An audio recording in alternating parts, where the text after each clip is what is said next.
It's always a pleasant surprise to find out a new chapter of Berserk is out. It's even better when you look at the end of the chapter and you find out that a new chapter is going to be out next month. That always leaves me with a smile on my face, because Berserk chapters are always quality. You can always expect them to be probably some of the greatest pieces of literature in, Japan when it comes out from manga chapter-wise, and seeing a new chapter just puts a smile on my face.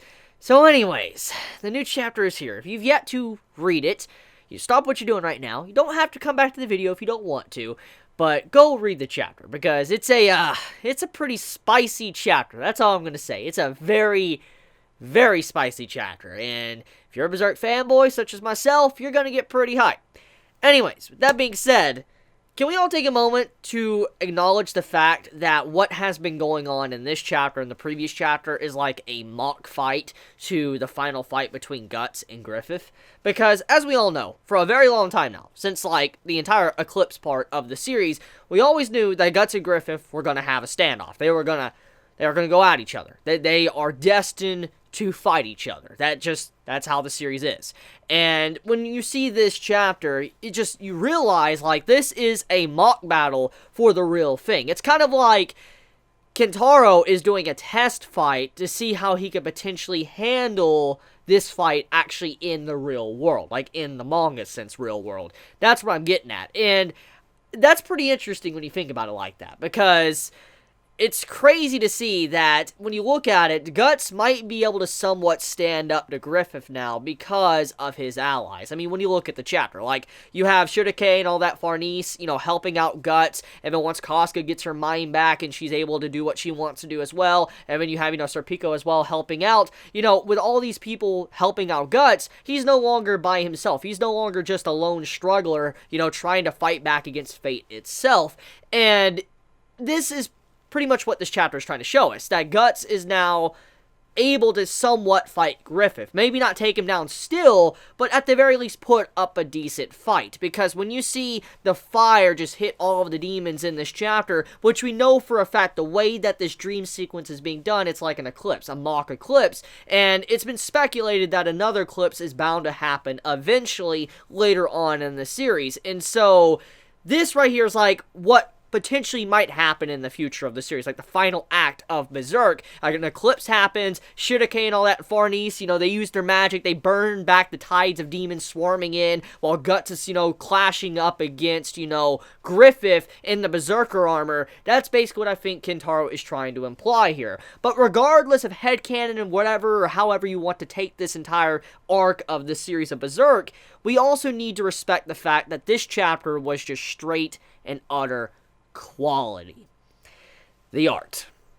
As we all know, by now, if you've read this far into Berserk, you should already know how beautiful Berserk is. I mean, seriously, you have to be blind not to see how beautiful this series is by this point in time.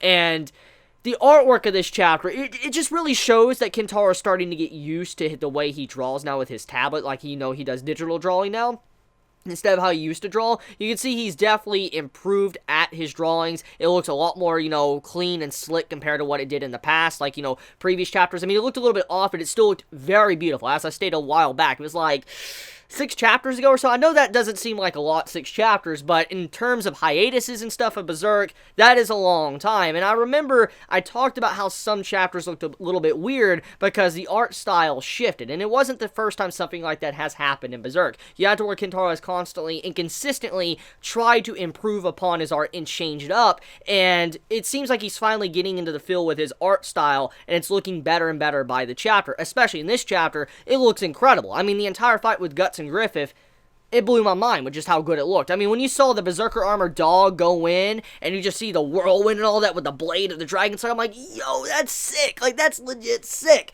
So let's talk about that for a second, okay? So we all fought. I fought at the very least. I don't know if you guys fought it, but I fought in the last chapter that we were probably going to be getting like the Great Wolf Sith type style looking mode from Guts, since, Berserk inspired Dark Souls. I thought maybe Kentaro would do a nod to, Dark Souls, and probably take something from Dark Souls and have like a dog hold a sword in its mouth, for instance, the Dragon Slayer Guts, and hold it in his mouth and then start, fighting Griffith or something, which that didn't technically happened, but at the same time, what we got in this chapter was a hell of a lot better than what, I was talking about. Guts literally had his tail holding on to the Dragon Slayer. It was like his tail was the Dragon Slayer, and he was literally doing like a Sonic mode, just, flipping and hitting Griffith with a sword as he was spinning. I'm like, that is just ridiculous. It looks incredible when you saw that.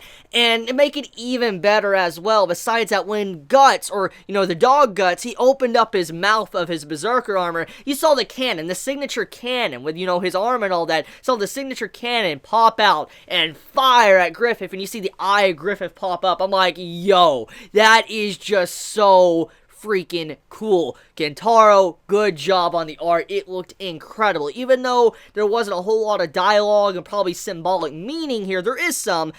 It's still an incredible chapter that just needs to be praised because of how good it was. So let's get into the messages and the themes of the chapter. So let's talk about that final panel, the fetus. So, we all know, for a very long time now, we knew that the child, Guts and Casca's child, was corrupted by Griffith. And it's something that's never really been tackled ever again. Ever since the Tower Conviction arc and all of that, and Casca, going up to Griffith once everything was said and done, and trying to do whatever she wanted with him. We don't really know what was going on at the scene, but she went closer up to him, and it led to many fan speculations of the scene when, we had Guts fight up against Zod once again. But we always were wondering what really happened to the child. We know Griffith fused with the child, okay? We know for a fact he fused with the fetus, which is Guts and Casca's child.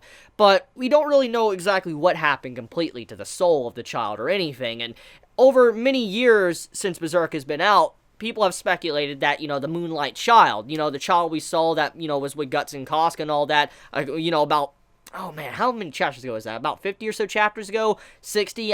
It's, even though that doesn't seem like a lot, it still is a lot because of hiatuses of Berserk, but, we had a Moonlight Child, like a little child that was introduced a while back, and, was popping up in, Guts and Casca, Farnese, and Serpico and all their group, and eventually just disappeared. But it only happened on the full moon. And it was speculated from fakes to a little bit of stuff from Shurike that most likely it is like a scout, a messenger from the Fairy Island, or the Fairy Queen.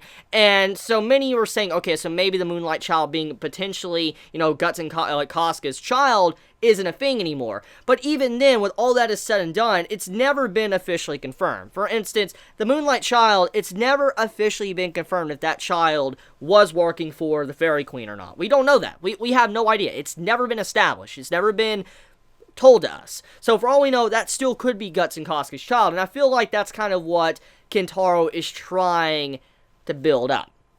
What he is trying to do with this chapter. For instance, he introduces the fetus once again in Casca's mind, her dream sequence, and it makes a lot of sense when you look at Casca's character.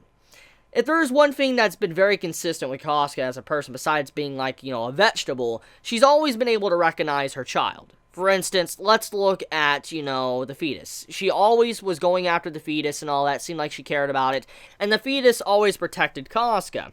And we know after, Griffith fused with the fetus, Casca went to him. So Casca's always had this unnatural link to her child, and I feel like the only thing that she's ever been able to keep kind of track of and stay sane with is her child.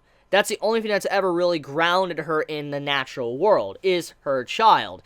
And I feel like what we have going on here with that is basically a representation of the only thing that Casca really has that she remembers, and once she gets that and is able to accept that, she will be able to move on and remember everything. I mean, it kind of explains a lot of her actions now, of how she always was going after her child and all that, and, when you think about it, her being the only piece or fragment left that needs to be collected that will completely wake her up, it makes sense, because she's always, had some form of knowledge about her child, even while she has been crazy.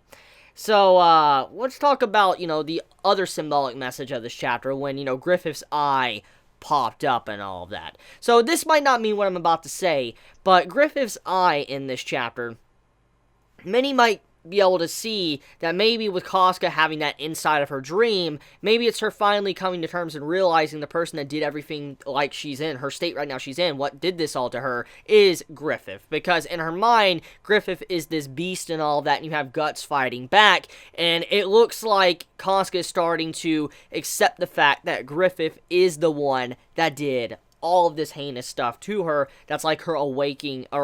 She's waking up for the first time.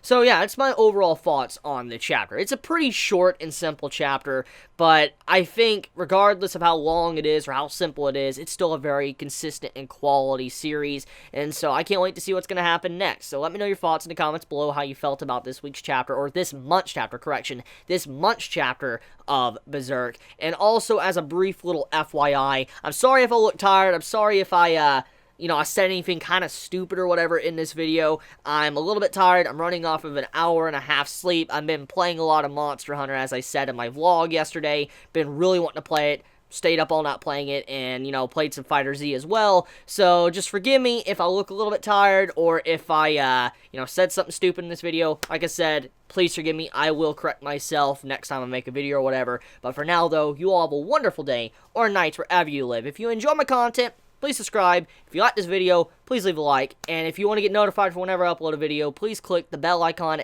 down below. So please be safe, stay healthy, stay warm. Chibi out.